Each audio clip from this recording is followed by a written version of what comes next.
Gentlemen, let's broaden our minds. Welcome to 40 Something Podcast. My calculations are correct.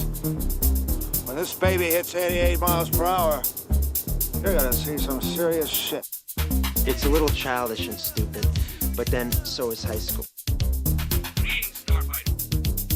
Yippee-ki-yay, motherfucker. Be excellent to each other. I feel the need for speed. Ow! Get to the chopper! There's something very important I forgot to tell you. Don't cross the street. All right, important safety tip. Thanks, Egan. One shall stand, one shall fall. There can be only one. And now your hosts, Trevor Shafer and Jerry Mullen. Hello, sir. How are you? How are you? I'm doing good. I'm doing pretty good. I was eating too much during the intro, and I couldn't chew fast enough, so I apologize. It's all right.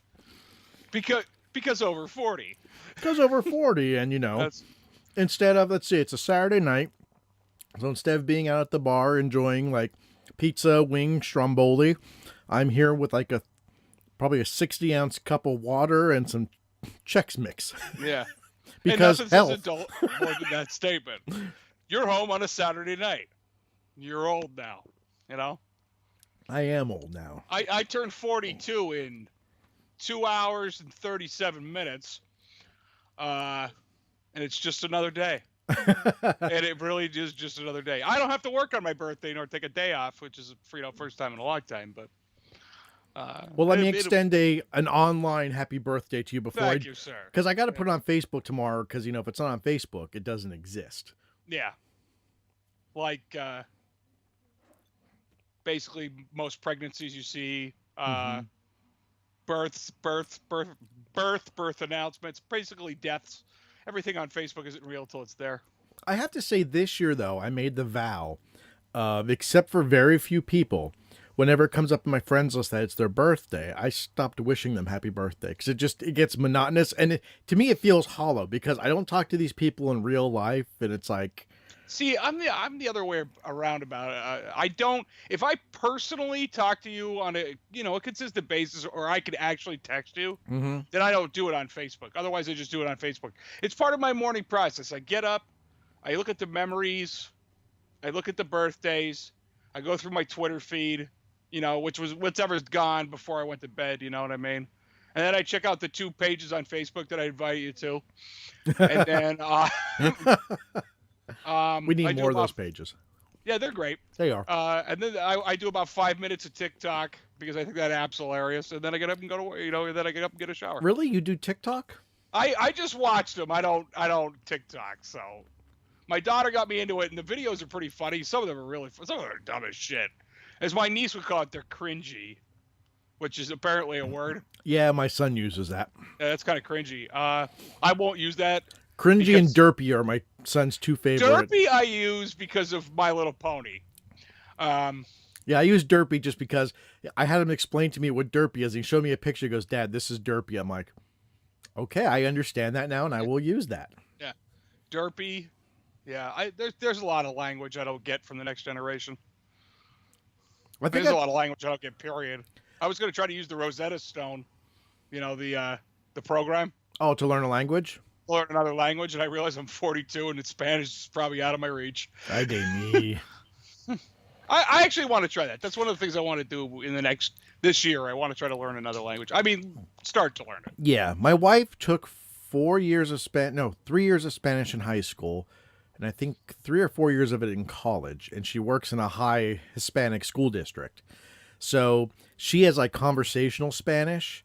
So like every once in a while we'll throw a little bit of Spanish around so I can muddle through it a little bit, but when they start going in their native tongue at 1,000,000 miles an hour, I'm like, yeah, slow down. Yeah. Yeah. It's like, no, I don't have a geek or cultural reference for this. Hang on. I should. It's like when 2 flashes talk to each other. That's pretty close. Wow, that is a tough geek reference, isn't it? Yeah.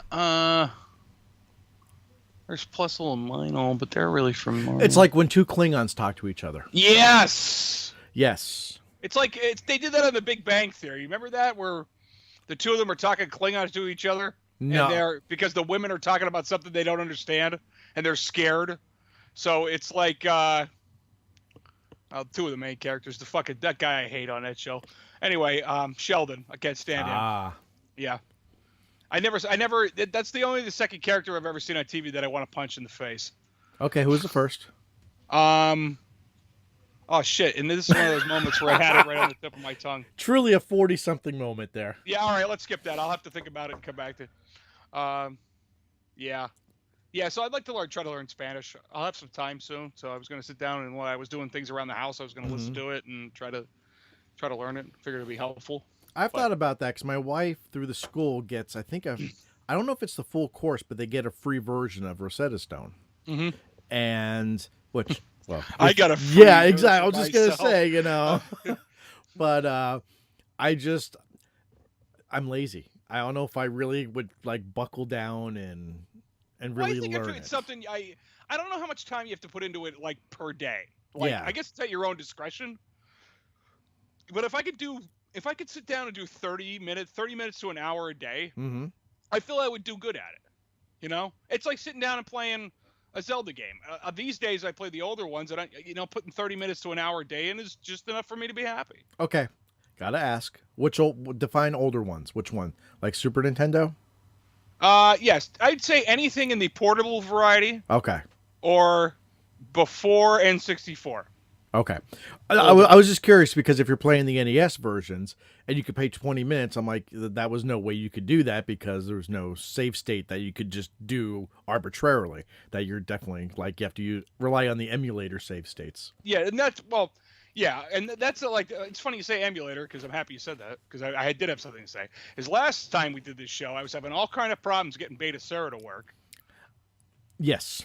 And I know we went back and forth for over a week on different aspects math of it. and science of this, and then finally I decided. I said I wiped my card out. I got everything done, and I reinstalled Beta Sarah. I put it on the computer. I updated on that, and then I started. So what we were talking about last time was that I got an actual like pre-made image. Yeah, and it didn't work. That didn't work either. So I had to figure out how to open up the image on my Mac or on my PC or on Beta Sarah, one of the three. I got it open on the Mac. Thanks to the Pirate Bay. I had to actually look up something on the internet, and it directed me to something on the Pirate Bay. And there's nothing wrong with that if you keep yourself safe. Yes, that's right. I was in Ireland this week, but anyway. So I actually had to open up the image to get into the Linux portion of the image to get the setup all out. And then I copied that over the network onto my Beta Sarah card and restarted it, and now it all works. What's nice is I have everything from Atari 2600 through the N64. I have every game, all the games on there. I do have a lot of MAME arcade games, and we kind of discussed this throughout the the last 2 weeks or whatever. Yeah. Like it's pretty much up to Killer Instinct. It works? Like once you hit Killer Instinct level, like. It probably is because my computer isn't that powerful. It's a piece of shit, but it's just doing what I need it to do. But I think if I had a faster machine or a better video card or whatever, I think that would be better. But I don't really have to play that because I have it on the Xbox One. I don't have to play that on there. And see, what I found is a lot of the games I could play on the RetroPie, I can't get working on Beta Sarah, which pisses me off. Well, I haven't had any problems since I did what I did. I haven't had any problems with any game. The only thing I've ever had a problem with emulating is TurboGrafx CD games. I can never get them to work. And see, for me, the thing that pisses me off for Beta Sarah is I wanted a nice, easy, clean Naomi emulator. And every game I've played in Naomi skips like a son of a bitch. See, I haven't tried Naomi yet. Although I did go to that site you gave me where the Naomi stuff was, and I got a few games out of that, and I put them on. I got them to work on the computer, but I didn't get them to work in Beta Sarah. I didn't even try yet, to tell you the truth. I I have to send you a file. Actually, I'll have to upload it because it's a large file. I think it's 1.4 gigabytes. I found, and I didn't know this was a hack or anything, but for Beta Sarah, I got a ROM of Soul Calibur, and I don't need it. No, wait. I didn't know this was a hack until it came up. You know how it tells you have to save it? Mm-hmm. And it says you have to have a VMU, you dolt. And I'm like, that's not in the original. Yeah. So it's a Dreamcast version of it. Yeah, it's the Dreamcast CDI image. So when I saw that, I'm like, okay, this is weird. Whoever did it changed all the textures to HD textures. This thing is fucking beautiful. I have never seen Soul Calibur look like this. I wonder if we could get that on an original system. I got it from a site that I sent you. The first word is cool. Oh, no, I know what site you're talking about. So I got it there. Nowhere did it say it was a hack or anything, but obviously it's a hack if it called me you dolt. You know? Like this, yeah. Sounds like you dolt. Yeah. I fucking love that. And I'm like, wait a minute, that's not in the original one. Then once I started playing, I mean, it looked absolutely beautiful. Better than the arcade version, better than the Dreamcast version, even through VGA on the Dreamcast version. This thing was crystal clear, played beautifily. So, yeah, playing the arcade version's rough. If you own the Dreamcast version and then you go back to play that, it's a little harsh. Well, I've always been a big believer that the Dreamcast is what kind of put the big stake into the arcade's heart, because you are now getting arcade quality games at a decent price. Before then, you had to have a Neo Geo system, which the cartridges were $100 to $200 to give you arcade quality, because they were the same carts that were big as a car. Yeah, well, because they were the same cart that was in the Neo Geo machines. Mm-hmm. Where the Dreamcast, you got a GD-ROM, a CD image, which was $50 a pop, plus it was extremely hackable. I mean, I think the Dreamcast was literally out like a month, and they were already figured out how to dump them and burn the ROMs, and which I did not know until I watched. Spawnwave. I always want to say Smash Mod, and I don't know why, but Spawnwave. He got a used Dreamcast from GameStop, and he was curious. He goes, I wonder if this is one of these Dreamcasts that can play burned games. And I'm like, I thought you had to have a mod chip. So I have my launch day Dreamcast. Then I have an older Dreamcast that came out like a year later. I tried it in that, and that unmodded will play burned CDR. Shut the fuck up, really? Games, honest to God. Because you modded mine. I modded, yeah, and on. You probably modded more than mine, but no, I modded yours, and we have region-free Dreamcast, so I could play imports. But to play burned games, we still needed that boot disc. Yeah, it was that you could make that yourself. Yeah, you can make it. It's very simple. But this newer Dreamcast, it'll play burned games, and if it can't read it, it'll pop up to that menu screen where you have the music player and everything else like that. You just click on the controller, you hit the button, it'll reread it, and it plays no problem. It's played every single burned game I've downloaded and burned without a mod chip, and I'm like, holy shit! I never knew you could do that with the older Dreamcasts. Me either. Son of a bitch. Yeah. Because science. Exactly. Yes. I use that line too much now, but we use it at work all the time. And I use it from, because Jess, all the time, I'm like, she's like, why? I said, because reasons. Because that's reasons. it. Yeah. You can't argue with that. That's the answer I'm giving this squad when they get up in the morning. Well, how come you didn't wake us up? Because reasons. I'll be a fucking hero in the morning. All right. So, I brought this up right before we started the usual 20 minutes of technological problems that we actually didn't have. No, we had a few. We had, but it wasn't. This was pretty good this week. It was pretty good. And that's I think we got it under 18 minutes. So the thing that pisses me off is I shut this Windows machine down after the last podcast 2 weeks ago. So all the settings were there, and then when I booted it up, we had issues still. So just don't turn it off. I could, but this is what I was using Beta Sarah on too. Oh well. I was booting that from this thumb drive, so I needed to Yeah. unboot it and then do that. Well, I found like my basis there real quick was like I had a 32 gig SDXC card, Mm-hmm.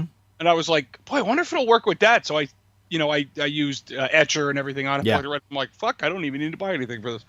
So we were talking beforehand, and we talked about we've made fun of the Nintendo LeBeau too many fucking times. Yeah, deservedly. It's incalculable. Okay, of how many times we've made fun of it.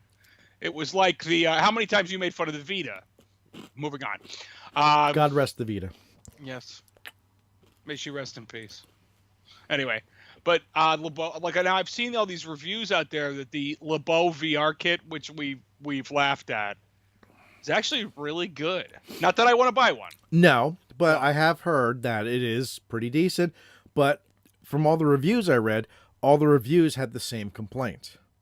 There's no way to attach it to your face permanently. You have to, well, not permanently, like surgery, but there's no headset, there's no strap. Yeah, you basically have to hold it up to your head and play.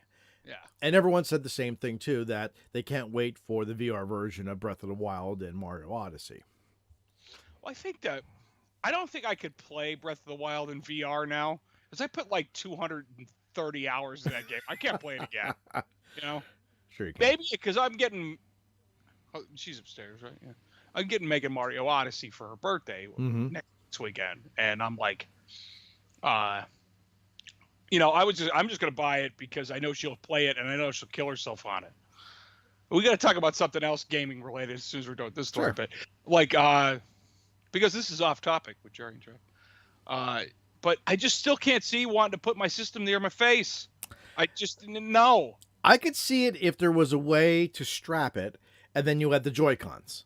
And now you're working with the Joy-Cons and you don't have to hold it directly to your face. But the fact that there's no way to have it just on your face and you can use the Joy-Cons separately, that you have to hold it. I can't imagine that being comfortable. Even the Virtual Boy had a stand to it. Yeah, I mean, that's exactly what I was just thinking of. Yeah. I'm thinking of the nerd duct taping it to his head. As I watched that video the other day. And, but I mean, at least that had a tripod stand that you didn't have to hold it. You could just look into it and use the controller. That put the guy who created the Game Boy, Gunpei Yokoi, that forced him out of Nintendo. Really? Virtual Boys fail for he went on to create the what was that, the Wonder Swan color? Mm-hmm. The Wonder Swan and the Wonder Swan color. He went on to create that.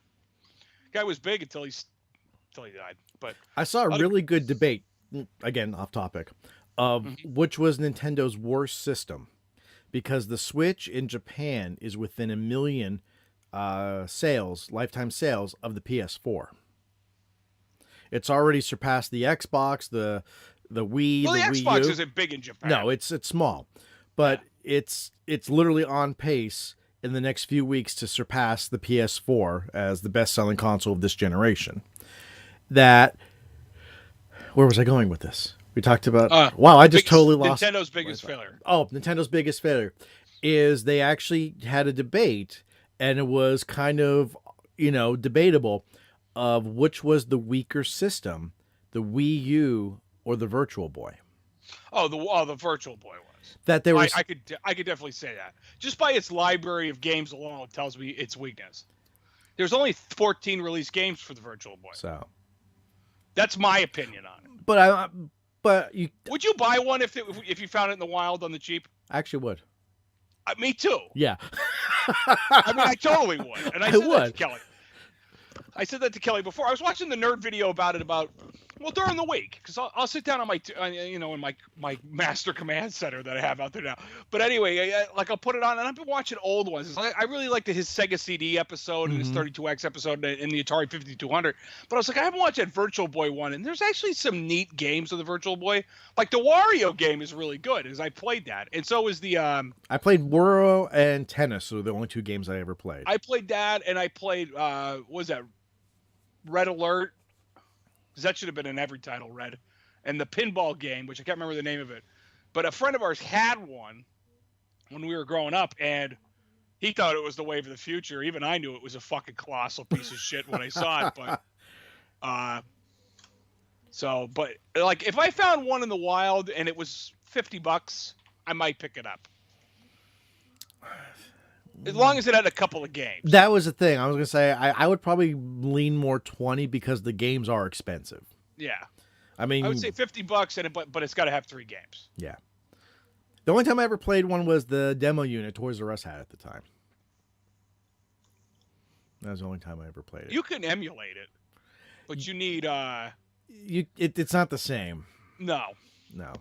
You need those old school 3D glasses for it to actually work anyway. So, and they don't work on me because I'm colorblind.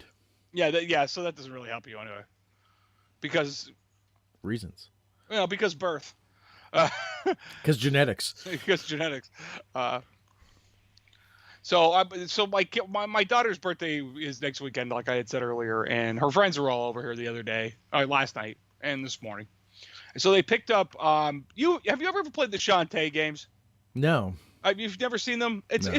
It's your basic modern day platformer. It's a Metroidvania platformer. It's a lot of fun. There's like five Shantae games. I've only ever played 3 of them.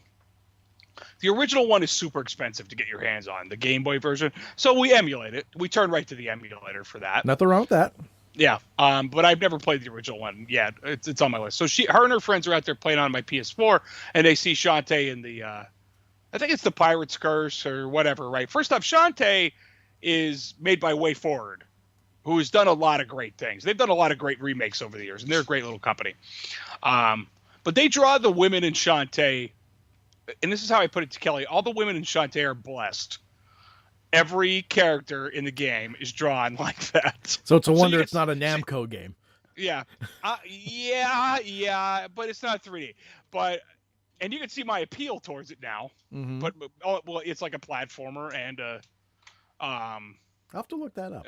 Look that up. Yeah. It's all great anime. I mean, the animation is crisp. It's great. But it's a very Metroidvania game. And they're cheap. They're not expensive. But so they're playing it, and they're all dying on like the first level. And I'm like, I said, somebody play so I can see what you morons are doing wrong. I'm like bitter old guy at this point. And I'm like, they're attacking the characters, but they're getting hit by the lower enemies. The ones that you have to duck to hit. Mm-hmm. Now, I'm sorry, but ducking is one of the most common features in a video game ever. Besides jump.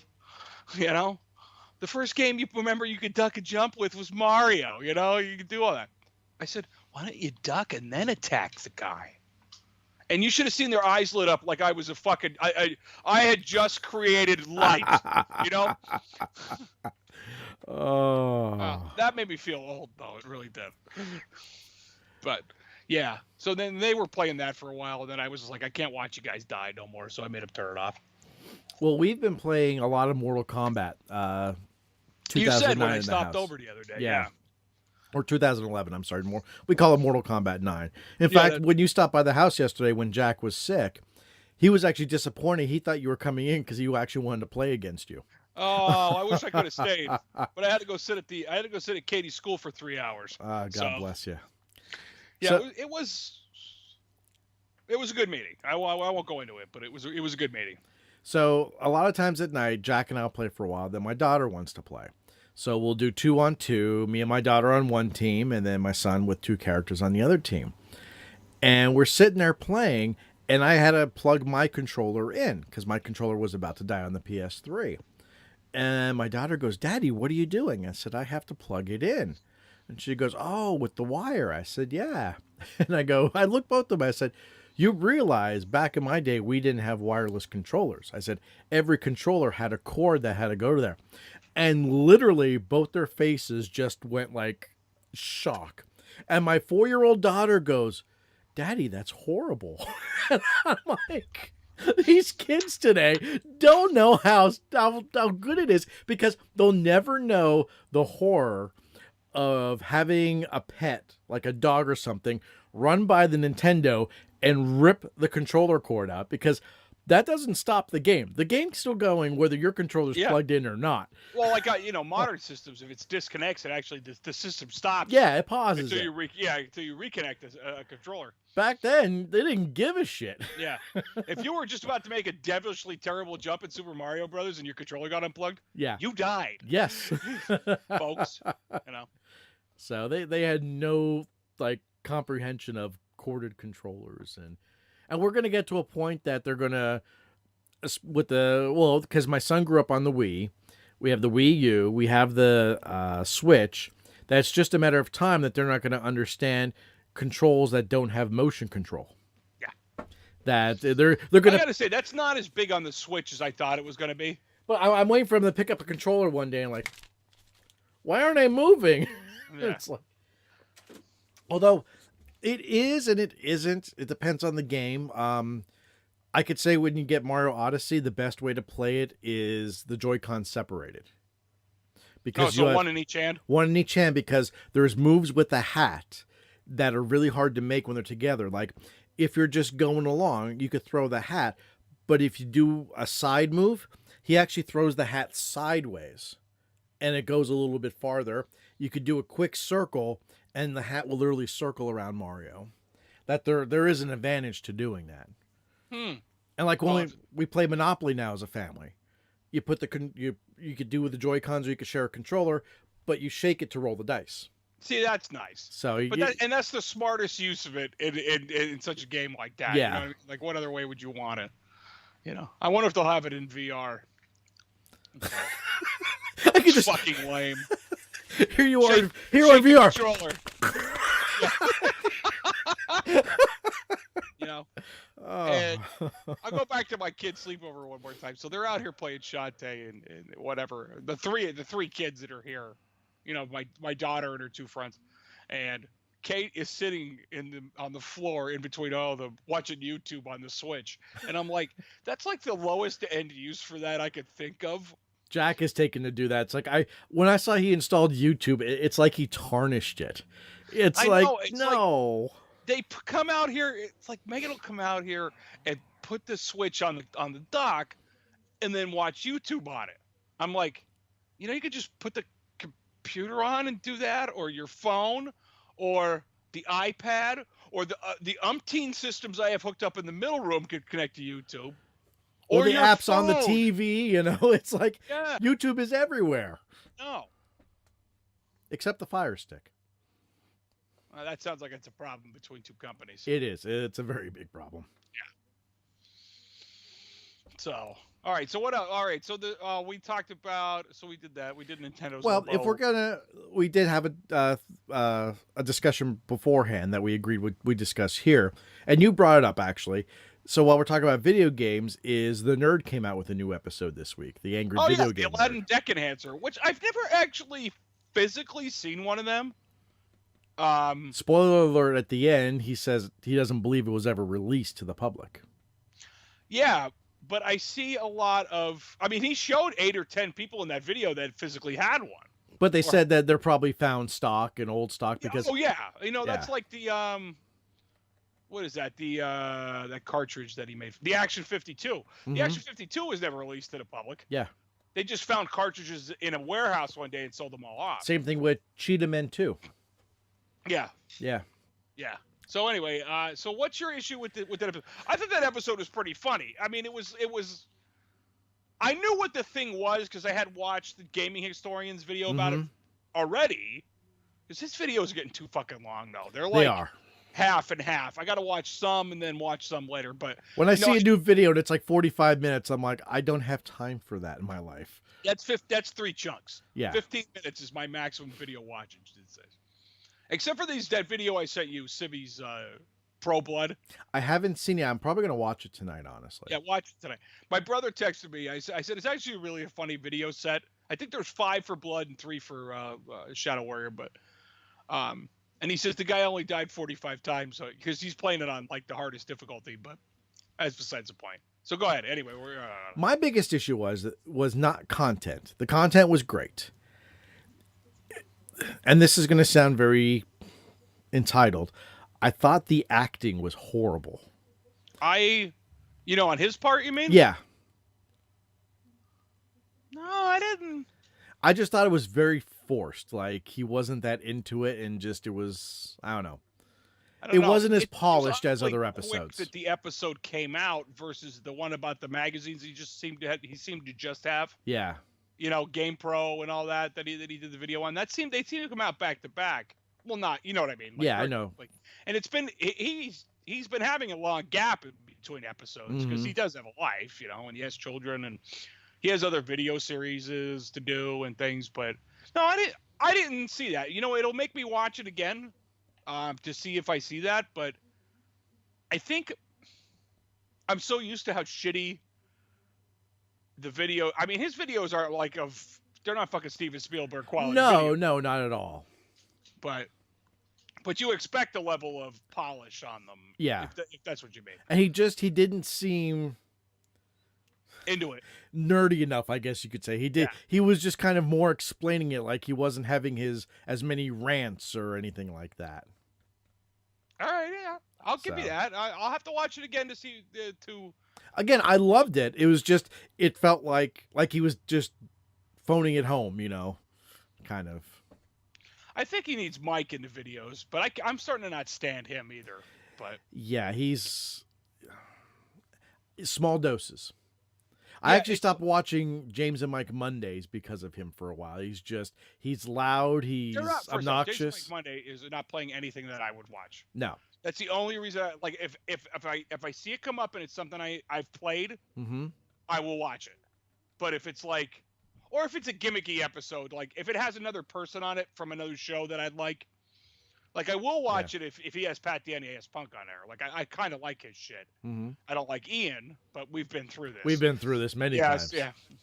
You know, so all right, so yeah, I'll watch that again. Maybe you did phone it in. And there's one other thing which I was going to text you, but the video I ended up watching about it was so long and so dry, I ended up shutting it off halfway through. But a 20-year-old Doom record was broken this month. Are you talking the Missing Secret one, or no? It's the speed run of. No, I didn't see this then. Okay. Of Doom Episode 1, Board 1, The Hangar. Yeah. The previous record was in 1998, I believe. Holy fuck. The run was 9 seconds. How the fuck do you get to the end of that level in 9 seconds? There's a whole video showing it, but it wasn't as involved, that it was less involved as the Mario one. The Mario one went into like the physics and hitting the pixels, which was actually a lot more interesting than this. Well, a guy beat it in 8 seconds. Fuck, I gotta look that up. Yeah. Look it up. Now I got a lot to watch before bed. I only watched it halfway through because he does explain quite a lot, but then he gets into a lot of stupid minutia. So that's all right though. Yeah, well, not really, because he was going into the basic thing is it's the momentum of the game. If you strafe and run at the same time, you actually run faster than running straight. Yeah. Momentum in Doom is just like momentum in real life. If you hit an object, you stop forward momentum, and then you have to start up again. It's slower to start forward momentum. So one of the tricks in the original, because he deconstructs the original run.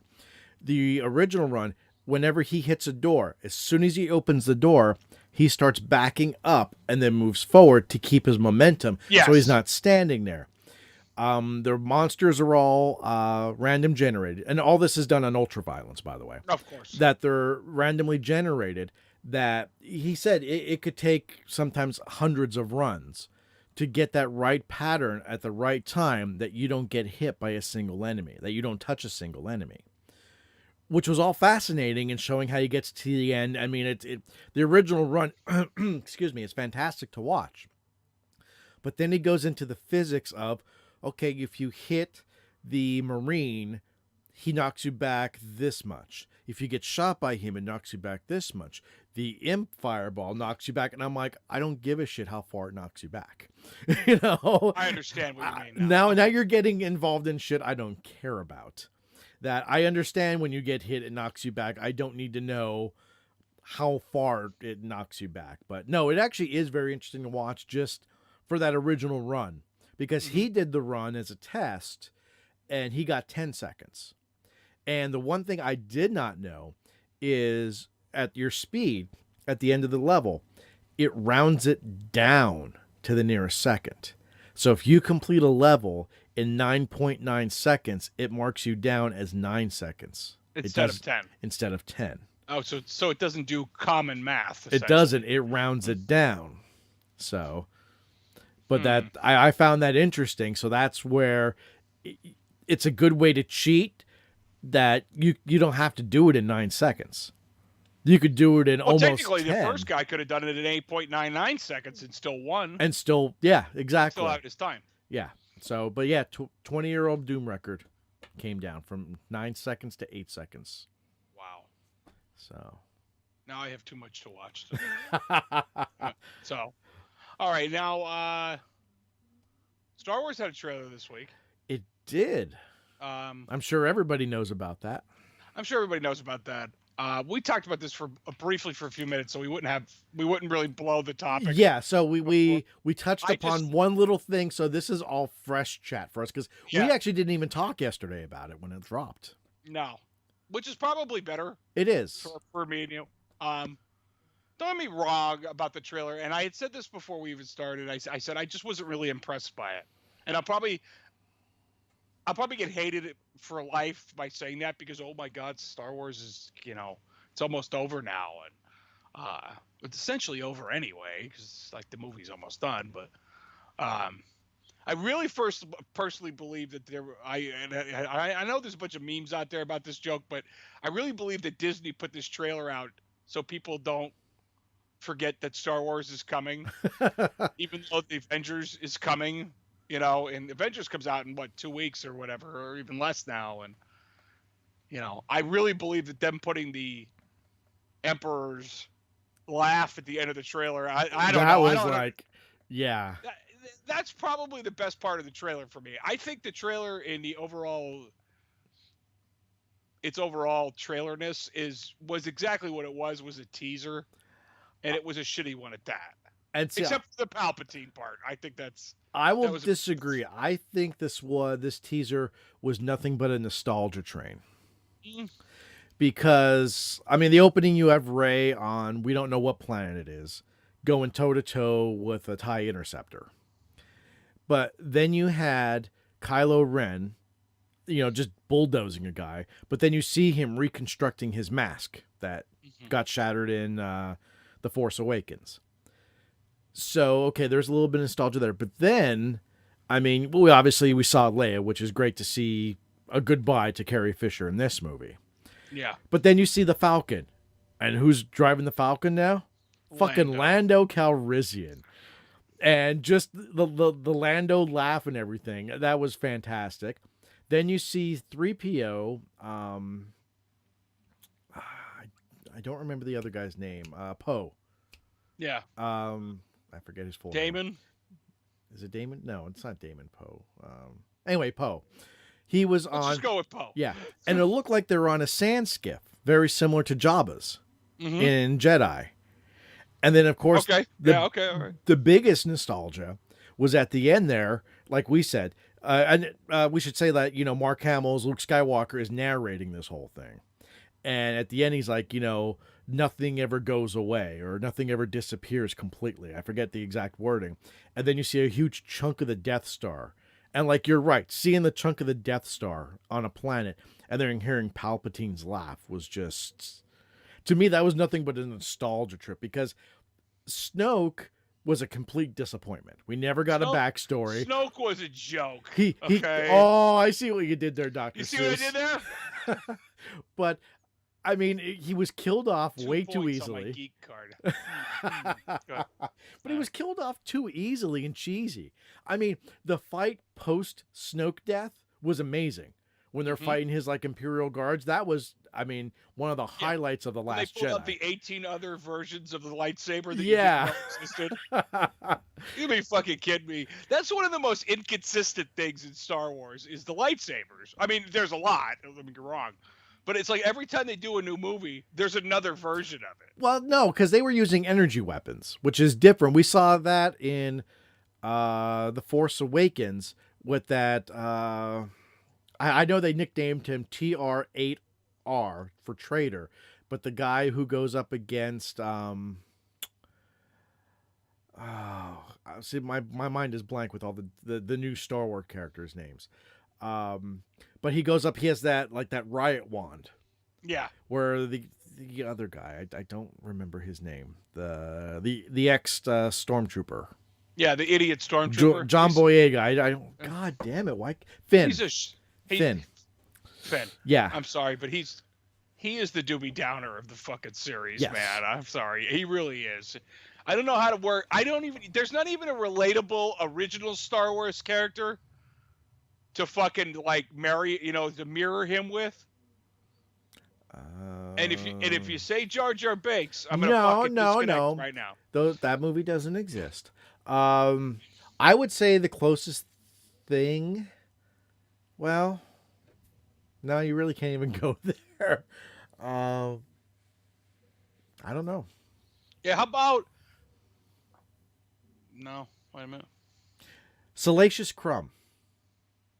You're digging real deep there. I am. I think it should be. How about Wedge?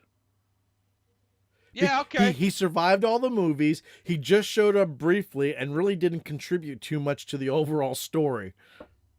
He's Wedge. He's Wedge. He's Wedge. Wedge Antilles. Yeah. All right, anyway. So. Am I looking forward to the movie? I have to be honest. Kind of. The older I get, the less excited I'm getting about movies.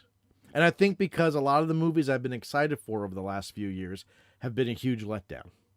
And I'm sick of it that there are very few movies I will go to see in the theater now. That being said, my wife and I have a date next month to go see John Wick Chapter 3. So, you know what's funny? Huh. So do Kelly and I. Yes. I've seen all the John Wicks in the theater after dinner with Kelly, and they're worth it. This better not suck either. No, it better not. You know? I mean, the first two were amazing. I still, every once in a while, I haven't seen the second one nearly as much as the first one. The first one, to me, is like a near masterpiece. It is. It's like, I'll throw that on every once in a while.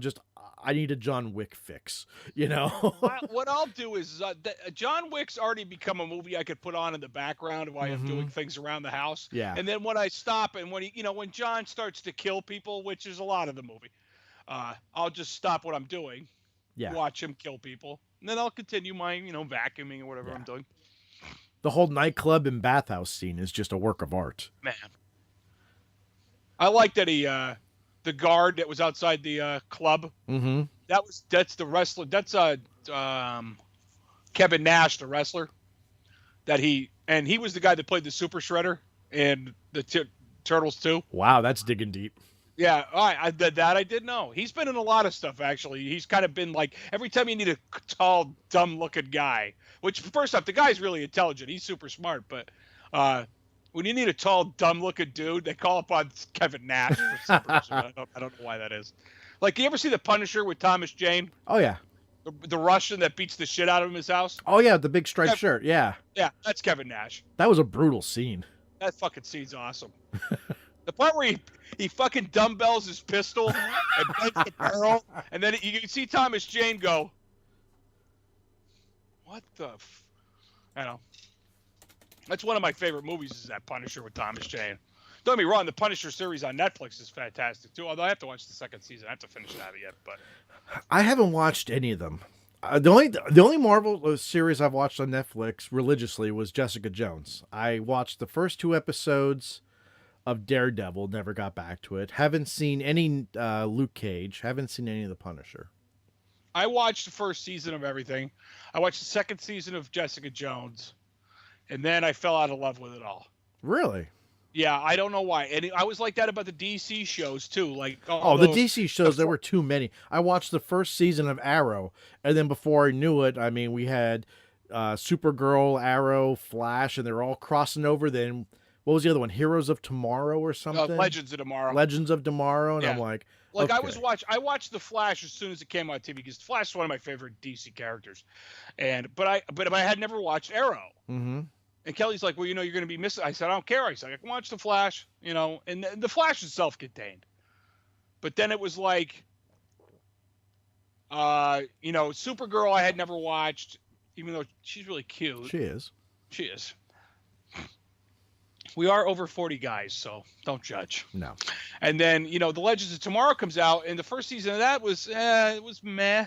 But then the second season is John Constantine, and it's Matt Ryan playing the character again, which I really like the TV show that he had done on NBC that got canceled. He got a raw deal on that one. Yeah. It was too fucking dark for NBC. Yeah. First off, at this point you can only put Constantine on fucking Netflix. Let's be real here. They're the only ones that can handle it. But Matt Ryan's pretty good at consistently playing that character, even in animated shows and shit. So I start to watch Legends of Tomorrow a little bit too, and I'm trying. And after a while, I'm like, you know what? I can't keep up with all these fucking shows. Like I have fucking 150 YouTube subscriptions I have to keep up with. That's too much in itself. And I'm like that, but ironically, I've been watching the back catalog of a lot of TV shows, and for some reason, I could find the time to watch it. I just got done watching the entire run of Star Trek Enterprise.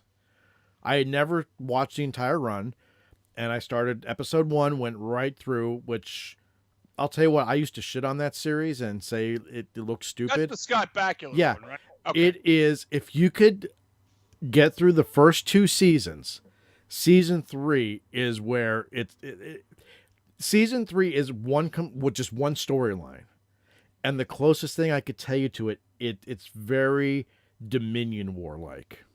Oh, and it is some of the best Trek writing I have seen since the Dominion War. That's my problem with it's like Deep Space Nine is a great show, and it's probably one of the best shows of that that Renaissance era of Star Trek.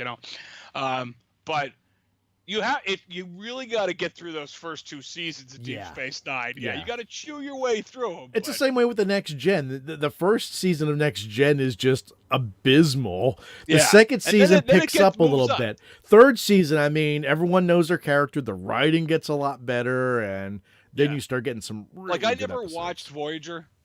I watched episodes. It's not like I've never seen it, but I've never watched it from beginning to end. That's another one. First season it's hard to watch. Yeah. And then it does pick up. I've seen, I'd say probably 80% of the episodes. That's another one I want to go back and complete. DS9, I've seen all the episodes. Yep. Next Gen multiple times. Original series multiple times. Oh yeah. And from what I've noticed, and stop me if you disagree with me because we're both Trek fans. Mm-hmm. Obviously, the original series was canceled after season 2. Only the fans brought it back for season 3, and then they couldn't save it. Next Generation comes, gets a full 7-season run. Now, Next Gen took the formula from the original series. They were all episodic. They were all pretty much self-contained episodes with a slight over mythos going over the top of it.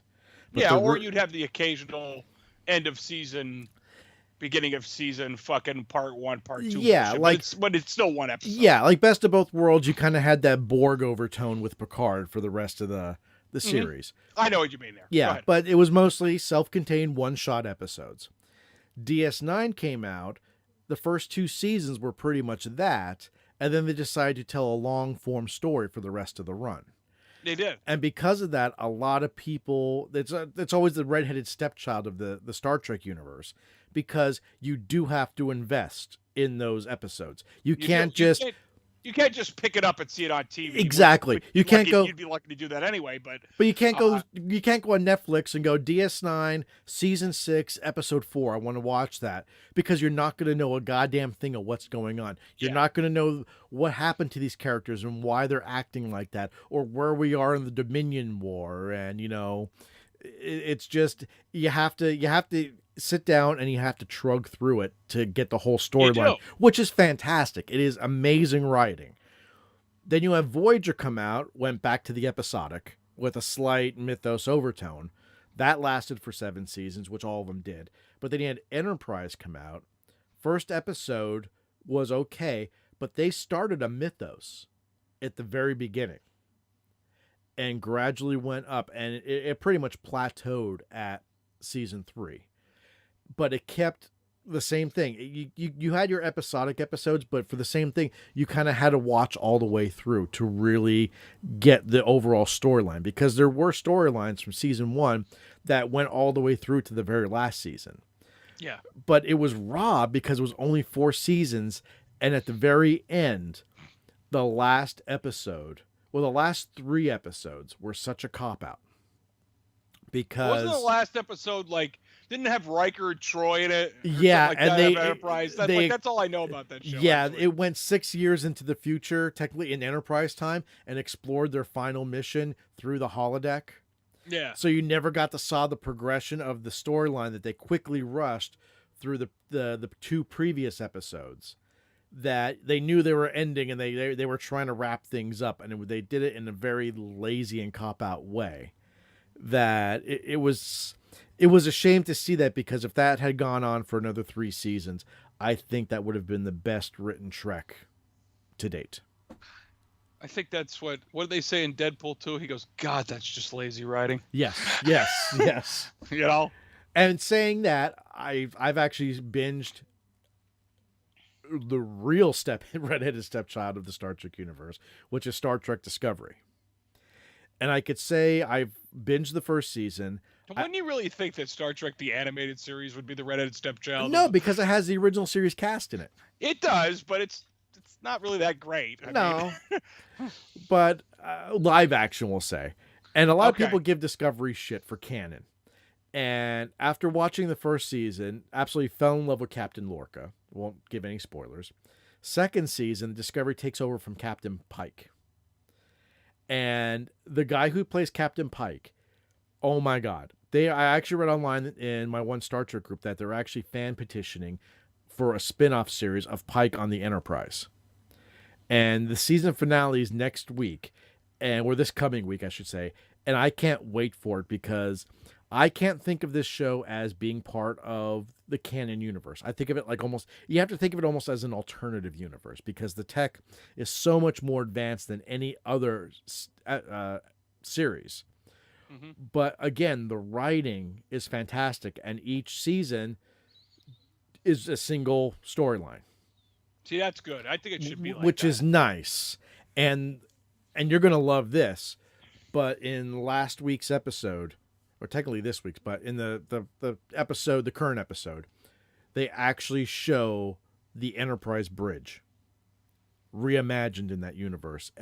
But everything's based on the classic series. So it is the classic series layout, the classic series captain's chair, just with some technological improvements. It's not like the J.J. Abrams Apple Store universe. Not even close to that. Terrible. Not even close to that. Thank God for that. The fucking electronic fucking seat belts. Yeah. So. God. But remember what they had for seat belts in the original Star Trek series? Nothing. None. I guess that's technology that fell apart over the last 200 years. But we got pretty far from Star Wars. We did get pretty far from Star Wars. But again, with Star Wars, I actually liked The Last Jedi. I know that's unpopular to say, because people say it's one of the worst Star Wars films. But I enjoyed The Last Jedi. But I think it's an entertaining film. Yes. Is it a great Star Wars film? That's up for debate. It is. It changes one of the key characters in the Star Wars universe in a way that no one liked. Yeah. It made Luke old and cranky. And I'm sorry. We get old and cranky in our old age. Yeah. I mean... I really love the part where Yoda burns the fucking tree down. Yeah. That's probably one of the and best giggles parts while he does it. Yeah. Yeah. Only books there are. Yeah. Which didn't get lost anyway. You know that, right? No. The books that were in there are on the Millennium Falcon later in the scene where they're all taken off from that planet. Oh, I never picked that up. It was way later in the movie, and she opens up a drawer. I don't know if it's her or one of the other characters opens up a drawer on the Millennium Falcon, and the books are all in there. Ah. So, but, yeah, I don't know. I just think the trailer was kind of... It's only a teaser trailer. Yeah. I think that what they, like I said, I really think they wanted to make sure that people remembered, hey, Star Wars, hey. And to get back on your thought, forget about Endgame, Star Wars still exists. While I like what I've seen with Endgame, I shouldn't say I have no desire. I can't see myself going to see it in the theater. Oh, I can. I've seen all the Avengers movies in the theater, but I'm not like super, super hyped over it. And it's like, although wait, I can't say, did we watch Infinity War in the theater? I don't remember if we saw Infinity War in the theater. I've seen every Marvel movie in the theater since. I've seen every Marvel movie in the theater. And I could definitely say 100% I have not. Even ones that I thought were going to be. And when I say in the theater, I have to tag on to the end of this that could equal drive-in too, but I count that as going to a theater. But because I saw Iron Man 2 in the theater, in the drive-in, and I saw Avengers Infinity War. I saw that in the drive-in as well. I think that was in the drive-in. Or was that Age of Ultron? I don't know. I saw Age of Ultron in the theater. I saw the original Avengers, Iron Man 1 and 2. You could live your life and not see the third Iron Man. Yeah. Iron Man 3 is like, the third in the Dark Knight trilogy. It's a movie without the main character. Yeah. I'm trying to think. I think I saw the original Captain America. I saw the Incredible Hulk, which no one seemed to like, but I thought it was great with Ed Norton, even though that's not technically part of the universe now all of a sudden. Because Mark Ruffalo. Yes. But I don't know if I saw. That's a good question, Infinity War. I think I've seen every one in the theater. I'm pretty sure I have. And it's not the running time at 3 hours and 2 minutes. I mean, I saw Braveheart twice in the theater. I'll leave it at that. I'm not afraid of a long movie.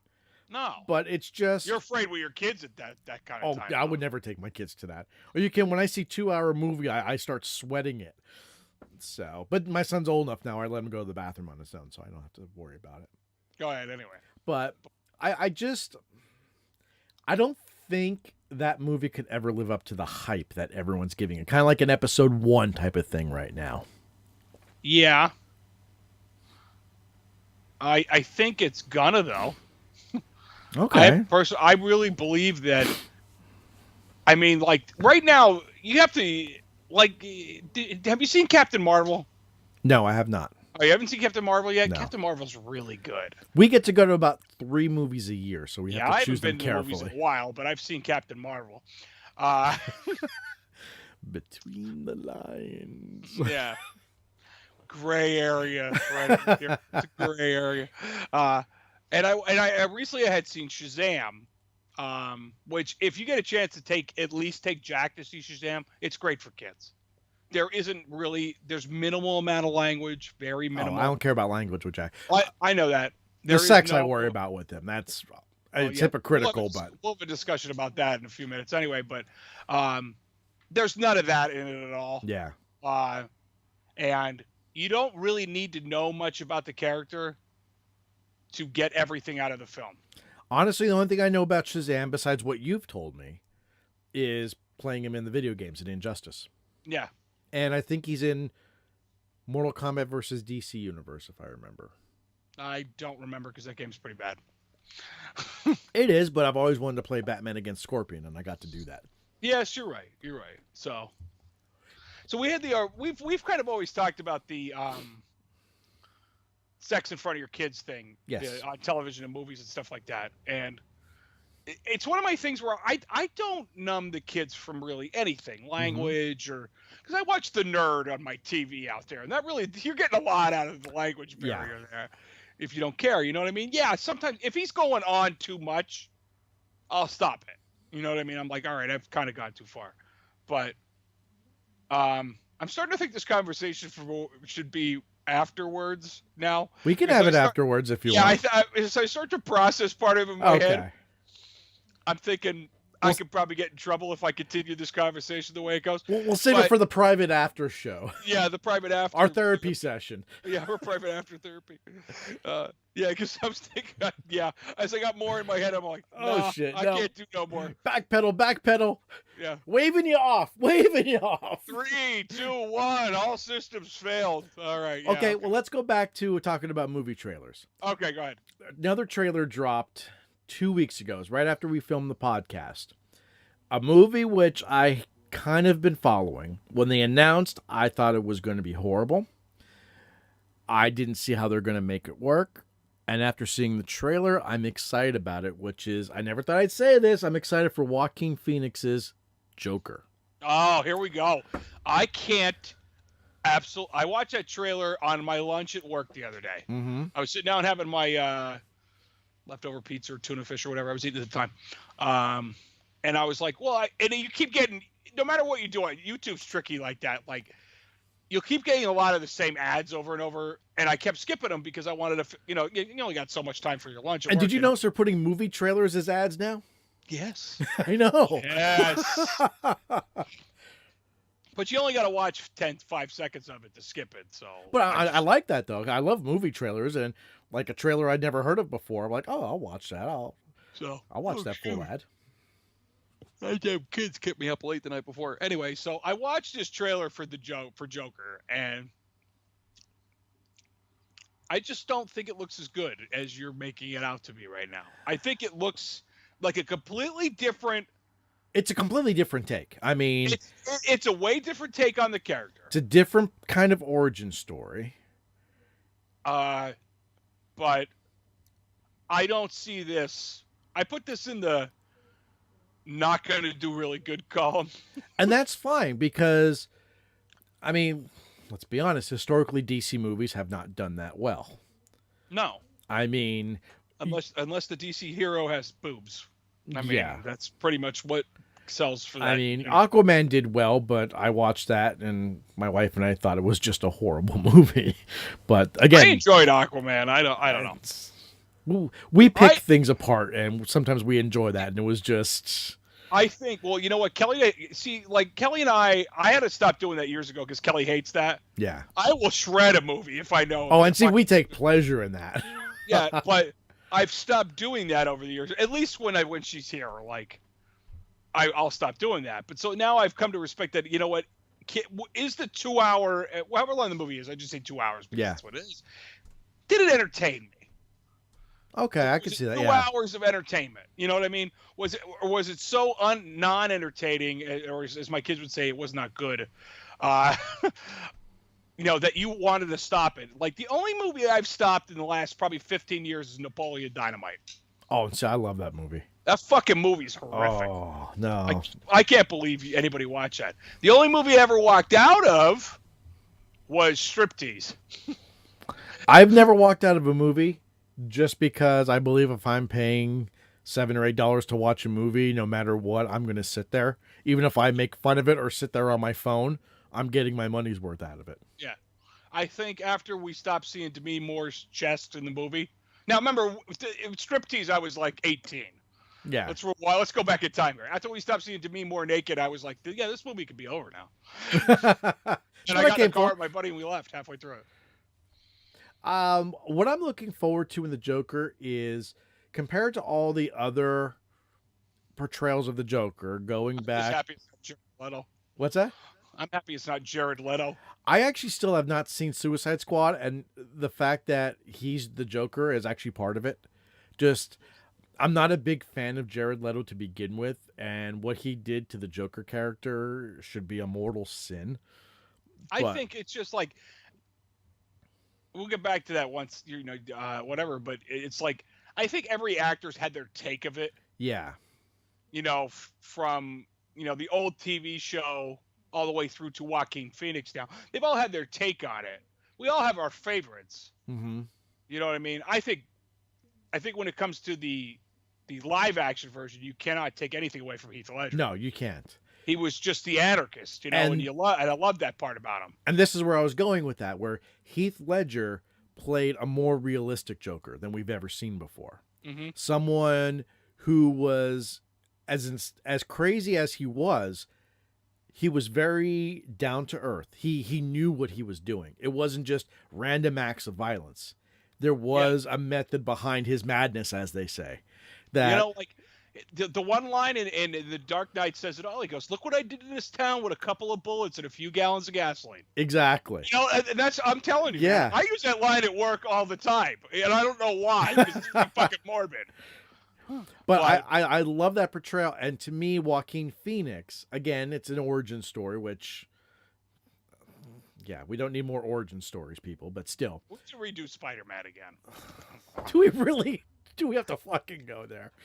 But to me, his portrayal of the Joker, I believe, is even going to be more realistic than Heath Ledger's being grounded in reality. That he's just a lonely guy going through therapy. He doesn't have the scars. He's just a guy who's had enough of Gotham, as he said. Gotham has lost its way. It's a crazy town, and he's gonna go do some kind of difference. And you really don't get too much of the plot line, but the imagery you get, like when he's in the elevator in Arkham State Hospital, and that guy is freaking out in a gurney, and he's just staying there trying to pretend he's not there at that moment. Yep. And then, he's all gaunt and dancing, and then you see him dancing with a pistol, then you see him with blood, and then at the end with that full Joker reveal, where, yes, the clown makeup is a bit much. It's more of a traditional clown than a Joker clown, but, I mean, the outfit is spot on. His little mannerisms when he's dancing on the steps is spot on. That I think this is going to be the most realistic, psychologically speaking, grounded in reality Joker we've ever seen, because we're going to see him break. Rather than Heath Ledger's Joker, we just saw him come in. Jack Nicholson's Joker, while a good performance, strayed from the source material about as far as you could go. Without actually leaving the source material. Yeah, I will agree with that. I mean, Cesar Romero, we just saw him as a Joker. We didn't see how he became the Joker, and he was just one of those guys that just acted randomly. Where I think we're going to see what breaks the Joker, why he turns into the Joker, and I'm looking forward to seeing that storyline. Is it going to suck? It could suck, but I'm looking forward to it. I've never seen Venom. I have it on the network. I haven't watched it though. I have it on. I just haven't seen it on the premise of, like, I know what Venom's about. Yeah. And it can't be good. It can't be good. Even though people were saying it was. It's got to be better than the Venom in Spider-Man 3. Oh, yeah. I mean, that was such a waste. Yeah. Spider-Man fucking 3's awful. It is. Spider-Man 3 it seemed to me like there was like at least 13 subplots they were trying to jam into that movie. And it didn't work. But at least Bruce Campbell was in it again, Yes. He had another decent cameo, because that's all he's got. Okay, I'm gonna fork off on something. Off topic, but still on topic. When you brought up Spider-Man, I think another issue I have with Avengers Endgame is knowing that there'll be more movies. No, is knowing, okay, everyone was upset because they killed off half the people on the planet and got rid of half the heroes. Where that wasn't going to happen, but then months later, we're getting a trailer for Spider-Man Far From Home. I want to say Homecoming. I'm like, that's the first one. So Spider-Man's coming back. Yeah. I mean, so it's like, it takes some of that. But remember, too, that all this stuff has been done in comic books already. I understand. The real high-level comic book dorks. Yeah. Let me rewind that. That's pretty fucking racist. That's not racist. That's stereotyping. That's stereotype. The real comic book geeks know how Endgame's going to end. Yes. They know how it's going. Exactly. I have an idea how it is, but I don't have the full story. I mean, I could go online right now and get the entire Infinity War comic book set and read it and know how it ends. Yeah. Same thing with the Lord of the Rings. Mm-hmm. I could have read each of the Lord of the Rings book, but I wanted to watch the movies instead because I felt I would get an awesome experience that way. And I know that's heresy for Tolkien fans, but screw you. But damn it, Trevor. What? Well, But I mean, Actually, and I'm the one that couldn't stand the fucking Hobbit movies. They were fucking terrible. the first one was great. The second one was meh. The third one was tough to watch. The third, they all sucked. I saw the first two in the theater, and the third one, I'm like, I'm tapping out. I'll watch it when it comes out on digital because I'm done. So They weren't good. It was another case of how can we lean on this property to make more money? And it was a case of, okay, Lord of the Rings, you had 3 books, you made 3 movies. The Hobbit, you had 1 book. And it's not that big of a book. And you stretched it out to 3 movies. Yeah. And it's like, no. Especially one that was, Gandalf wasn't in that much. And you put him in all 3 of them. Yeah. So, of course, why not iTunes? No, I do not want to update my fucking phone right now, you bitch. So I have to say, let's do this. Of the movies announced that have trailers out right now, what's your 2 top films you want to see going forward from today? Oh, definitely John Wick 3. Mm-hmm. I have to say, John Wick 3 is way up there. But I really want to see Avengers Endgame. I feel like I have made a real life investment into Avengers. Mm-hmm. And I think we all have it in our own ways into the Marvel Cinematic Universe. And I should preface this. This is seeing in the theater. This isn't. I'm definitely going to see the other way. Avengers Endgame in the theater, and I'm definitely going to see John Wick 3 in the theater. I sent you the joke I made about the Addams Family fucking movie coming out. I can't believe.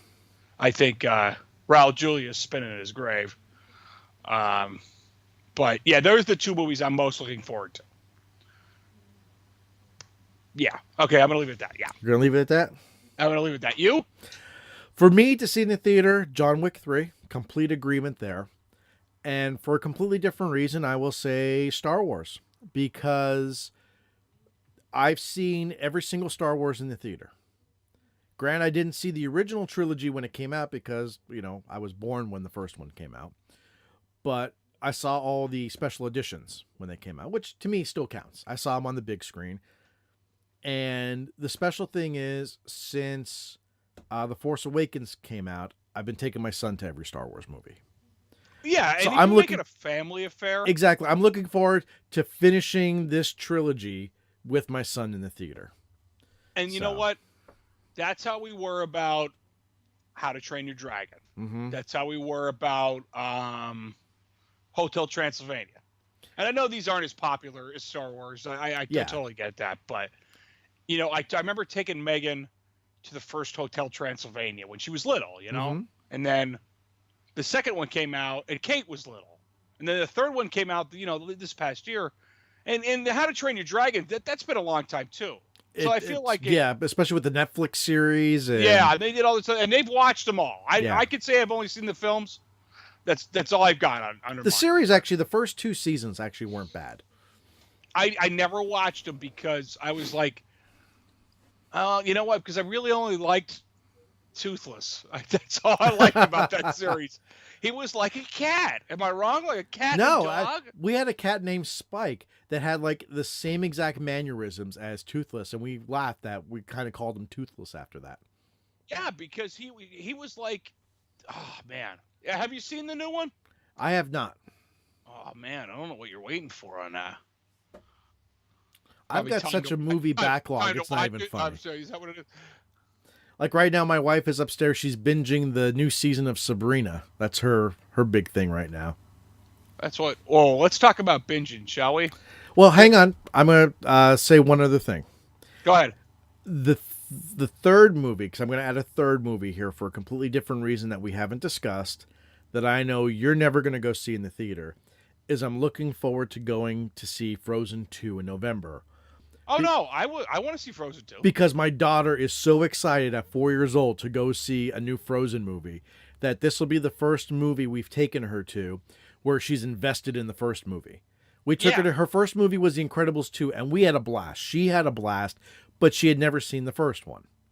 So the fact that she loves Elsa and Anna, and for Easter, my mother-in-law got her a card with Olaf on it, and she loved it. She's like, "Oh my God, Olaf's my favorite." And when I told her the new movie's coming out, she's like, "Daddy, I want to go." And it's like, to see her excitement the same way, my son was excited when I took him to see the Lego movie or the Star Wars movie. That I can't wait for that experience with my youngest, and that's one I don't want to see personally in the theater because I'm completely frozen out. I want to let it go, pun intended. But good use. But I want to go just to see her excitement and see her face. That's what I want to go see. Before we say anything else, yes, play a sound on the soundboard so we don't forget to use it this week. Oh, what can we do here? Thank you. There we go. Frozen. Nothing 2, has come up that we needed to play the soundboard. We could have used the "It Burns" quite a few times looking back because hindsight's 20/20. Yeah. But you were going somewhere. I was. My computer's doing things and it's distracting me because I'm a child. Frozen 2. Like, I remember before Frozen was a big thing, hit the phenomenon level that it is. I remember it was like opening weekend, and Megan was young and said to me, "Dad, I'd like to go see Frozen at the movies." And I'm like, "What's Frozen?" Like, I didn't know anything about it. I'll tell you my story about that. Almost the exact same thing. So I was like, okay, well, I'll take you to see it. And I think her friend Sarah went with us, but I am not 100% sure on that because, it was like a decade ago now or whatever. It's less than that, I know. But so I took her to see it, and it's all singing, and I had been to a Disney movie a long fucking time. My brain was like, I was like, yeah, this could be over. So I actually contemplated taking my headphones, but I didn't want to be that dad. So I didn't. And I remember like afterwards, my wife and her mother and a lot of women in my life were all into it because of the lady who did all the singing. And Mendel or whatever her name is, Jadzia or whatever it is. Well, if you're John Travolta, you just make up her name. Yeah. Yeah. Okay. Yeah. That's pretty bad. I think it's Idina Menzel, I think. Idina Menzel, yeah, I don't know, whatever her name is. It's fucking Jumpin' Jiminy or whatever. And so now you're going on the racist, thing there. No, not really. Okay. That's a line. I just used a line from Lethal Weapon. Okay. Okay, so I am repeating, but and I know like Megan won't want to see it because she's older now and she's actually into the 90s Disney films. Like Mulan, Lion King. My daughter just discovered a couple months ago Little Mermaid and Beauty and the Beast. Yeah. She's going through those. Megan loves Mulan. And it's funny. It's really funny because I think Mulan is the funniest Disney movie that they ever made. There's a lot of adult humor in it. There's a lot of child humor. But I think it's my personal favorite outside of... I like Fantasia. I think Fantasia is the best thing they ever did. But that's just me. For me, it's Sword in the Stone. I do like The Sword in the Stone. Yes. But Fantasia, that blows my mind. Every time I watch it by myself a lot. Because I'll just put it on. Because I think the musical cues versus what's on the screen is just perfect. Animation-wise, Snow White to this day blows my mind. It does. That the fact that they made this back in the day, everything is so fluid. The fabric flows, and it's all 100% hand-drawn. Yep. That blows my mind to this day. What is that one song I remember hearing about Walt Disney? And it was a parody song, and it says, "Labor conditions in my shop, I don't sweat them." Oh. That was about Walt Disney. Had to find that one for a second. I wasn't quick enough. I'll send you that song. It's actually one of the epic rap battles of history. If you don't know what that show is. I missed that show. It's coming back. Is it? They just did it. Well, at the beginning of this year, the end of last year, I don't remember. They did Elon Musk versus Mark Zuckerberg. Oh Lord. As a little. Oh, it's good too. Musk is a very difficult person, but I still think the best one was Tesla versus Edison. No, I think my personal favorite is Jim Henson versus Stan Lee. That's by far the best one that they made. So okay, so you had something about Frozen. Oh. The only reason we went to see Frozen in the theater was back then my son was huge into Disney Infinity. And me being his enabler would buy him all the new figures that came out. You're not an enabler. I Trev. am when it comes to video games. You know that, you bastard. I didn't say anything. So I went out and bought him these new figures that came out. And it was a 2-pack of these chicks named Elsa and Anna. And said Frozen. And I'm like, what the hell? I never heard of Frozen because they came out before the movie came out. And it had the little world of Frozen. Well, he played that. Then we found out it was a movie coming out. And we only went to see it because of the Disney Infinity game. And we both kind of left the theater, and he's like, it's not bad. But it wasn't his cup of tea. He's kind of like me. He's not into musicals. We both think it's ridiculous when people just burst into song for no reason. That I have a feeling that he'll want to go see Frozen 2, though, because I think secretly he remembers that memory and is going to want to go with us when we take my daughter. And my daughter, who's full into the movie, is going to be the excited one, where he'll be 10 at the time. He's that brooding preteen where he's going to sit there and pretend he's miserable, but you're going to see him every once in a while, like, laugh and giggle and do the thing they do. It was like when we went to see the last How to Train Your Dragon movie. Like, I took my youngest nephew, and he's about 6 or 7. So he's a sports kid anyway. He plays basketball and plays baseball. So that kind of crap is semi below him, if you know what I mean. But I caught him digging the ride for a while.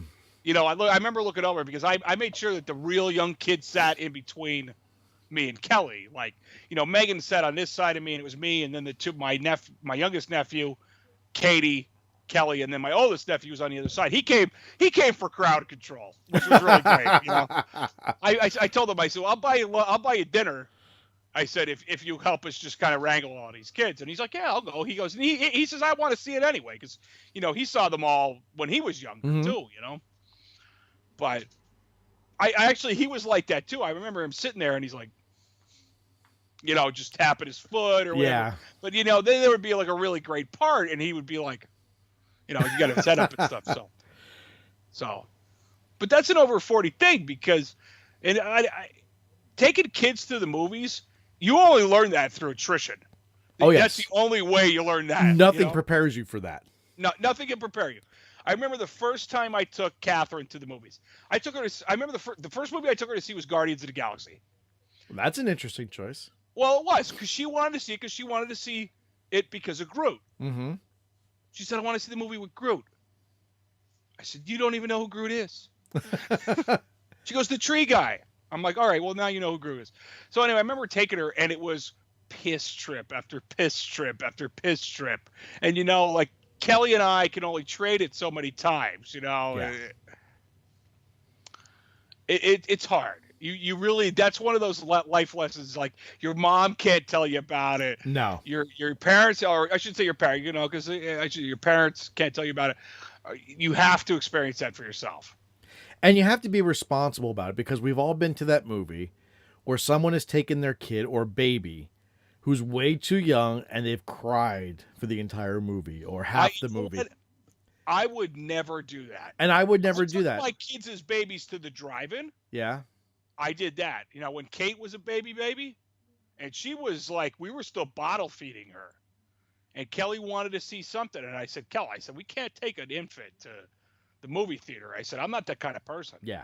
And she suggested to drive it to me. And I'm like, I said, she could sleep in the car. I said, you could hold her in the seat. I said, yeah, I'm good with that. Kate, we got to there. Kate ate her dinner about 20 minutes before the movie starts. She slept through the whole thing. Whole thing. And I remember I had that great, and I don't know how you had your kids in the car, but I had the seat that locked into the base. Yeah, we had those. Yeah. Because all you got to do is have a base in each car. You just click it in, click it out. Yeah, and then I strapped them in too, whatever. But strapping's for pussies. Yeah, well, if you like them. But anyway, if you hit the brakes, the seat will stop them when they go hit the seat. Just don't laugh. Because one time I forgot to put the base in. Anyway, because reasons. Because alcohol. I remember we got home from that, and Kate started to stir a little bit, and I'm like. I just told Kelly, I said, take Megan in the house. And I said, I'll drive around for about 20 minutes. And I remember sleeping out in front of the house. But I was okay with it because it was like, you really roll the dice as a parent when you are in that infant stage. Like friends of ours having kids now at our ages. They're nuts. They are crazy. You know what I mean? Don't get me wrong. If you couldn't conceive and now you can, more power to you. Because now you're having that chance. But if you're having kids at 40 because you want to live your life in your 30s, you're in for a fucking rude awakening, people. And I don't mean that in a mean way. Because nothing in life will prepare you the happiness that children will give you. You know? Like right before the show here, your daughter came in. Yeah. Gave you like a kiss goodnight. You will... That's an irreplaceable moment. And I love that stuff. My wife and I just had to talk about this actually the other day. That, I mean, we both... Well, of course we both. But we had kids later in life. Mm-hmm. Our parents... Well, my parents had kids very early in life. Mm-hmm. So at my age, my dad had an 18-year-old and a 16-year-old. At my age, same age as my dad, I've got a 9-year-old and a 4-year-old. So apples to oranges of where my dad and I were at this particular age. But because I waited later in life, they've missed out on a lot of things. They've missed out on a lot of time with their grandparents because their grandparents are much older. I mean, my father's no longer around, stuff like that. But at the same time, I'm glad I didn't have kids in my early 20s because I was nowhere near responsible or mature enough for that. But I think that comes along with it, don't you? I think you mature fast when you gotta be a parent. Do. When you're responsible for somebody else's entire life, you know? Yeah, you do. But I think a lot of the life experiences I experienced in my 20s and early 30s has shaped me to be a better parent overall because I know not to take a baby to the movie theater because I went to enough movies in my 20s and wanted to kill an infant. Yeah. Or, you know, the kids that are running around at the mall freaking out and you say, my kids are never going to do that. And thankfully, my kids have never done that. Yes. You know, stuff like that, that while I understand, like you said, people having kids later in life, that they're nuts, they're at a better point in their life, I think, to have kids than the people that are younger. And we have a mutual friend that just had a baby 2 weeks ago. Just had a baby 2 weeks ago. Yeah, you know? And that baby that's a baby. You know, as my mother would say. And she has 2 or 3 other kids that are 2, I think. 2. I mean that they're older than they're older. Yeah. Well, of course, I hope so. Yeah, one would hope so. Popped out 2 right back to back. And more power to her because her newborn son is adorable. Yeah. And, but I think,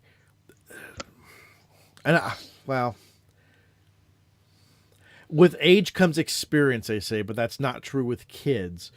But I think maturity has a lot to do with it, that you think you're mature, but you're really not until you have the kids and you're thrown into situations where you don't have anyone to go to but yourself. No, and you're right. We could go to our parents and ask advice, but in that moment when it's happening, you can't do that. You can't. You just have to. You got to make the right call. I mean, an incident happened with my son, which I'm not going to go into. And I got one that I am. He got punished for it, and I told him, I said, buddy, it was a bad situation at school he was thrown into, and I said, you didn't do anything wrong, but you didn't do the right thing either. Yeah. And it's at that moment you have to have, you have to make that decision as a parent of, you know, you got to set that moral bar, but at the same time that you want to forgive him and go, you know what, buddy, you made the wrong choice. I'm sorry. You got to have that maturity level of, you know, you're in your 40s, you lived your life. You got to instill punishment in them to show that things have consequences. Yeah. Which sucks.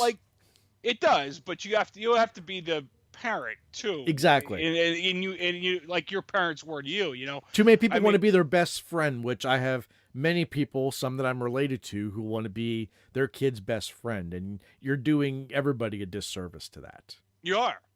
I know, like, you know, my parents were the more I could barter with my parents. if that makes any sense. Like, I did a lot of dumb shit. I'm not gonna lie. I wasn't a terrible kid. It's not like I came home drunk or stoned or anything like that. I never did any of that shit. But sneaking out in the middle of the night wasn't below me. You know what I mean? If I was hanging out with friends or for a girl, God forbid, I would do it. To the point where my father nailed the windows shut in the home. Oh, Jesus. Yes. But my parents were good parents. I'll never take that away from them. But it's like, like my daughter learned a lesson this week. And it was a great one. Yeah. I said, it was Sunday. And I said, your friends are sleeping over Friday night. I said, you are responsible for the bathroom being cleaned by Thursday, because Friday we may need your help to just touch up anything in the house. And I said, your room's got to be done by Thursday as well. Now, Mondays in this, I don't know how it is that first, we both work. And yeah. So Mondays are a wash in my house. We've all come home. We're all fucking tired. We're not doing shit. But I still manage to do the dailies, you know what I mean? Like dishes and laundry. And for us, that's usually actually Saturday, because we're all worn out from the week. That Saturdays, a lot of times are just... Apparently, this is fucking Jonestown the morning after here today. Because everybody here falls asleep. And I said, this is Trevor for the show. Everybody here falls asleep at 6 o'clock. 6:30. Must be nice. Now, my oldest went up the steps right as we were starting the show, and she's asleep. And I, who was up before everybody, am still awake. Yeah. But so being a parent is tough. Don't let anyone kid you that being a parent is easy. It's the toughest thing you'll ever do, because 90% of what you're doing, you're making up at the spur of the moment. And you will be hypocritical. I've been hypocritical many times, and you'll backpedal on a lot of things, but it's like, it's tough. I always have a hard time, because I always tell my wife, my parents, we didn't have a lot of money growing up. Neither do I. That, I try to give... I don't have a lot of money now. But well, yeah. That I always said, that the job of a parent is to give their kids a better life than what they had. So when I can, I do tend to spoil them a little bit. And my wife yells at me, well, they don't appreciate it. And to me, when they're younger, if they don't appreciate it, that's fine. They're young. They don't know any better. Young. But when they get older and they don't appreciate it, then it's not so much, okay, maybe they just don't like the toy. Like my son now, I'll just, you're an ungrateful little shit sometimes, that, like, yeah. All right. Did you ever have this with your family? You have plenty of food in your house to cook, but you still order out something to eat one night because you don't feel like cooking it. No, everybody does. Everyone gets okay. That, yeah. So let's say that turns into 2 nights. Does that ever turn into 2 nights for you guys? Sometimes. Not often. Around the holidays, absolutely, because we're all super busy. Yeah. So when you're on night 3. Now. Yeah, that's tough. I don't know.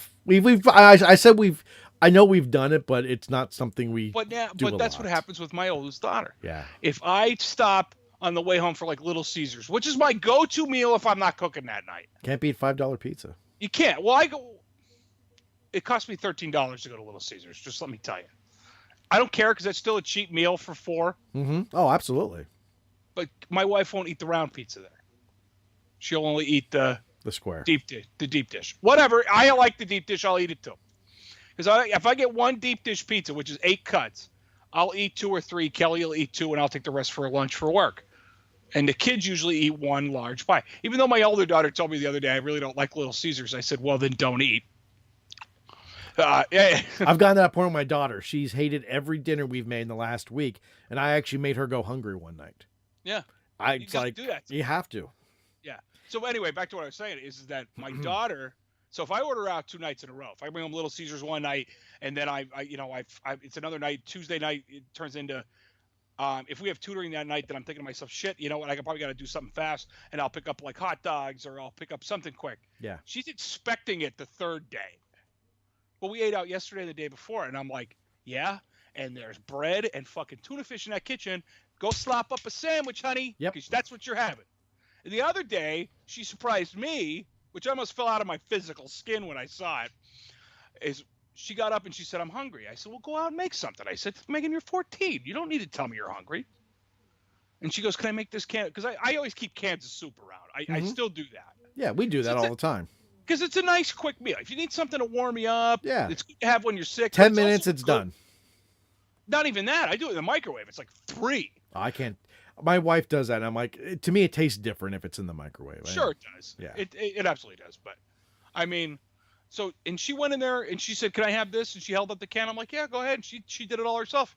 I mean, not that she hasn't done it before, but it's been a while since I seen her physically do it. Yeah. So that's an over 40 thing. My son, he's 9. He knows how to make his over 40 episode. Bro. Yes, he knows how to make his own sandwich. Yeah. A couple months ago, I was looking for quick lunches. So I asked my wife, I said, when you go grocery shopping, grab a pack of, like the 6-pack of ramen. Well, my son had never had ramen before. So I made him some. Is it chicken flavor? Oriental. Oh, I do chicken flavor. I like chicken. And it blew his mind. He's like, oh my God, this tastes great. And then he wanted it every once in a while. And then my wife's like, you know what? You want it? I'm going to show you how to make it. And she showed him how to make it. And the next time he had ramen, he made it on his own. Yeah. Do you do it on the stovetop? Yeah. Okay, all right. Two friends of mine used to do it in the microwave, and you can. It actually you can. I've seen people do it. You have to break it up, and I break it up anyway. Oh, so I don't break it up. I like the long noodles. I put it in the boiling water and then get in there with the spoon and break it up, but that's just me because I usually make 2 for myself because reasons. Because I'm fat. Whatever, but I'm not actually fat anymore. And see, I like very little broth, so I'll drain it to the point where there's almost no broth, then throw in the seasoning packet, and then eat it that way. See, I'm with you on that. I don't like the broth. Oh, look at at least the dog's awake. I'm like, what the hell are you looking at? The dog. He got up, and now he's looking for a more comfortable spot on the couch with one of the humans, and then he's going back, so. All right. We're actually out of topics. Not that we had any anyway. Oh, well, yeah. We don't run on our rants and raves. And I actually have one more thing, since this is the Over 40 show, that happened since our last episode. Okay. Oh, sorry, Jan. March 31st, which was less than 2 weeks ago, was the 20th anniversary of The Matrix coming out into the theater. Oh, my God, it was. Yeah. And Keanu Reeves still looks that young. He does. But I just thought that's one of those movies that really affected me and changed a lot of things and changed cinema in a lot of ways. And I'm like, I can't believe it's been 20 years. I remember the second Matrix, which is what? Matrix Revolutions? Reloaded.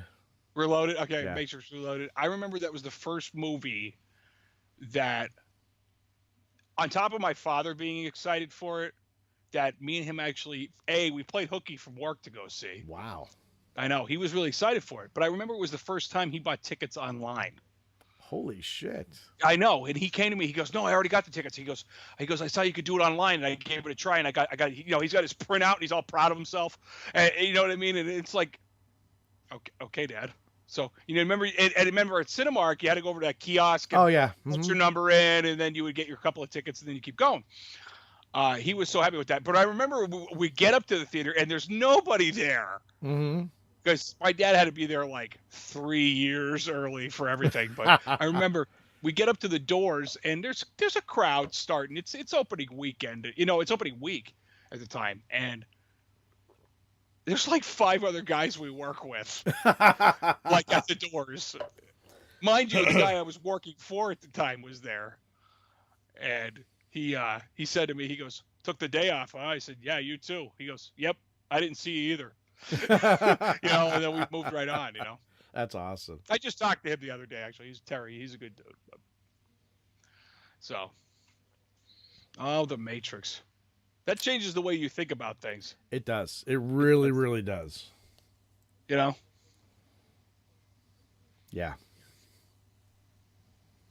Wow. Wow. Okay. Yeah, now I feel really older than I did. So, have one more over 40 story. Okay, go ahead. And then, since we were talked about, being parents a lot, that this past week I needed to do some work down at the cemetery that I take care of, and it's a Jewish cemetery, Orthodox. So whenever someone comes and visits the grave, they leave a stone on the rock. They leave a stone on the headstone, the gravestone.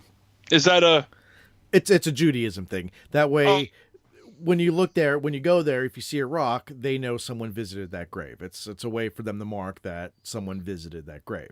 Okay, yeah, I wouldn't know. Wouldn't have known that. But go ahead. So every year when I start my season, like I did 2 weeks ago, I would take all the rocks off because they become projectiles when I'm trimming and cutting. They do. So not only will it ruin machinery, if someone's standing by and I hit one with a mower or my trimmer, I could potentially kill someone. So it's because science. Because science. So when I was little, around my son's age, my dad used to take me down and pay me $5 to help him take all the stones off. Mm-hmm. Then when I got older, he'd have my sister do it. And I talked to my son this week and I said, obviously inflation, I said, hey, you want to earn $20? And he's like, yeah, how? I said, come to work with me tonight. I said, we're going to take stones off. I said, it takes me about 3 hours to do the entire cemetery. I said, if we split it, we can get it done an hour and a half. I said, that's worth $20 to me. And so we went down, got my tractor out of the shed, hooked up the dump cart. And I said, okay, hop in. So we had our little bins and going back, went to the back of the cemetery, parked it. I said, okay, what side of the rows do you want? He goes, I'll take this side. I said, okay, I'll take this side. And it was just that moment of, my dad did that with me. His dad did that with him. Passed on a tradition. And now I'm doing it with my son. That I laughed. I looked up and I said, somewhere my dad is smiling right now because I would almost guarantee he is. Yeah, I'm the third generation to take care of the cemetery, and here's the fourth generation helping me out. Yep. And it's one of those things that my dad and we shared very few interests together in life. We were never on the same page. Hunting was the only thing we shared. I do. That's in fact, I was just thinking that same thing. Yeah, like when you say you go places with your dad and you went to the movies, I envy that. I never went to a movie with my father. We were not into the same things. That to me, it's always because he worked all the time. He worked 2 jobs his entire life, did other activities and stuff like that. But it was like there are those moments that him and I had that bond. That I was helping him down there. I helped him through my high school years. After high school, he'd asked me to come down and help him. And then now having my son help me, it was just that nice feeling as a parent that not only are you teaching your kid, okay, you got to work for money. It's just not a handout, but you're carrying on a tradition at the same time. And I think that's the best thing we can instill in them is tradition and a good work ethic. That I think it was just it was a fun moment that I just wanted to share. That I think that's a great one. Yeah, and that's one you'll remember. Yes. Until you can't. You know what I mean? What were we talking about? I forgot. It's pretty bad. Oh. My whole time we've been doing this, I have the state of lame up in front of me. What the hell is state of lame? I have our website up. Oh, okay. I have the state of lame. Oh, that's right. Yeah. Because I have lame next to your face. Anyways, wah wah. Oh, it burns. It burns. So. I'll send your wife home after the podcast. Yeah. Okay. Oh, she's behind there sleeping? She's on the couch too. Like I said, everybody fell asleep down there. Surprised she's not snoring. Me either. Because reasons. So. Well, I think that's about it. This one's kind of a long one. We're at 143. And we had no topics. Way to go us. So, hey, it was truly an over 40 show. It was. So. We really hit the topics that were... You know what topic we needed to bring up, though? What's that? Like and subscribe. Yes. Yes. Yes. I'm not going to even say sponsor anymore because I feel that'll never happen, but like and subscribe, please. And I haven't forgot about, the 40-something podcast YouTube channel dedicated. I just have not had time since I started my season down at the cemetery. I've been there every single day, except yesterday when my son was sick. Mm-hmm. And then today I got to move 5 tons of dirt at my mother's house to fill in a pool. Good time. Yes, especially since we need 3 more tons after this. Wasn't nearly At least you had help. Yes, I put my niece and nephew to work. So. What about your sister? My sister was there. She actually helped out too. So, good. Met the new boyfriend, so. You got to put him through their paces, Trev. That'll be an after show thing. Oh, copy that. Yes. Copy that. All right. So we'll cut it off now. We're going to shut it down. We're headed off now. We'll be back in probably 2 weeks. Next week is Easter, which is good. We don't have to skip a show for that. No, but that means I can start eating meat on Fridays again. I was going to say, for all you Catholic people, you can take up your bad habits again if you ever stop them. And I was pretty good. You know, when I gave up for Lent this year, I really didn't break. I can't say it, but I was going to say sex, but Yeah. I gave that up a long time ago. It's fucking worthless at this point. So what'd you give up for Lent? I gave up junk food. Which I already wasn't eating anyway, so it was easy.